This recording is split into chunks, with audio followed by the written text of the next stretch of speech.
بسم الله الرحمن الرحيم نحمده ونصلي على رسوله الكريم. We greet you with Assalamu alaikum wa rahmatullahi wa barakatuh in blessed month of Rajab with the dua of the Prophet alayhi salatu wasalam, Allahumma barik lana fi Rajabin wa Shaban wa baligna Ramadan. It is the year 1445 in sacred time for the Ummah of Muhammad alayhi salatu wasalam. But for those who follow secular time, which has come from Dajjal, it is the year, I think it is 2024. You see, it's receding from my memory now because I pay more attention to the sacred time than the secular time. And this year, 2024, is a critically important year for the modern West, because the modern West is led by the United States of America. Pax Americana is still alive. Pax Britannica has receded into history, and Pax Judaica has not as yet replaced Pax Americana. And the United States will have an election in November of this year. And there is the distinct likelihood that while they were successful in removing Imran Khan in Pakistan, they will not succeed in removing Donald Trump in the United States. And there is every likelihood that he might win the election and again return as President of the United States.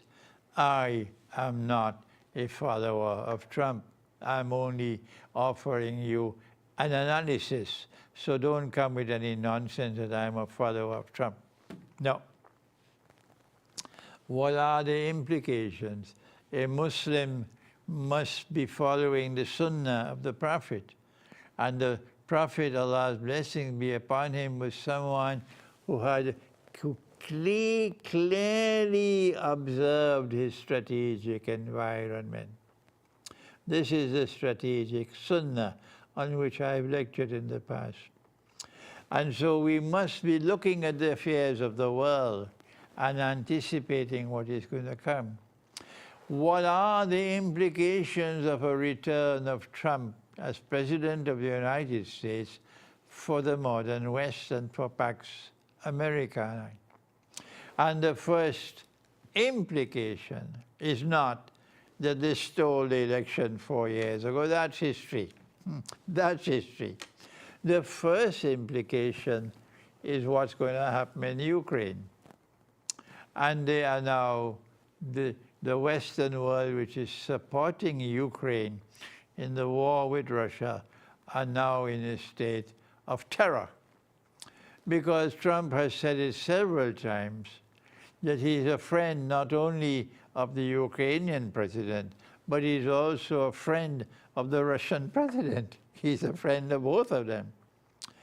Yes, the president of the United States will not speak like that, but Trump speaks like that. And so if Trump becomes the next president, if he returns as president, the implication is that he is going to immediately get to work to stop the war in Ukraine. And in order to stop the war in Ukraine, you have to change the Western policy pertaining to that war. That we are going to support Ukraine to the end. That there can be no peace until Russia withdraws from Crimea, Russia withdraws from all the other territories where the Russian people themselves living in Ukraine have voted, we want to be a part of Russia. This policy of the West should have to go.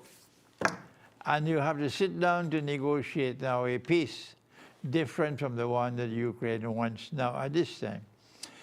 Will the West be prepared to accept this collapse of their strategy pertaining to Ukraine? It will be very embarrassing for Europe. It will be embarrassing for those in the United States who want to pursue the war. And so I want to use this opportunity to just issue a gentle warning to my people, and that is the likelihood of this embarrassment coming is so great that perhaps they might want to provoke the Great War between NATO and Russia and China before the election takes place. I hope and I pray they don't succeed. I hope and I pray that the Great War does not take place in 2024. But despite the fact that I don't want it to take place, it is still necessary for me to warn of the possibility that it might take place. And if we have to warn of this possibility, then as Muslims we have to prepare. We cannot remain in the cities because that's the worst place to live when a great war takes place. I have lectured on this subject so many times before, so you already know my views. May Allah protect us in this great war if it comes. Thank you. Wassalamu alaikum wa rahmatullahi wa barakatuh.